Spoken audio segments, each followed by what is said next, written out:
PlayStation Busy status showing? Here's what's happening. If your PlayStation is showing busy status when you try to sign in, access the PlayStation Store, or play online, don't worry, you're not alone.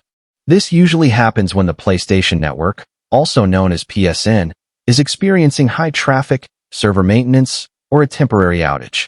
In most cases, the issue is on Sony's side and not with your console or internet connection. The best thing you can do is wait a few minutes and try again. You can also restart your PlayStation and your router, then test your internet connection in the network settings. If the problem continues, check the official PlayStation Network server status page for any ongoing issues.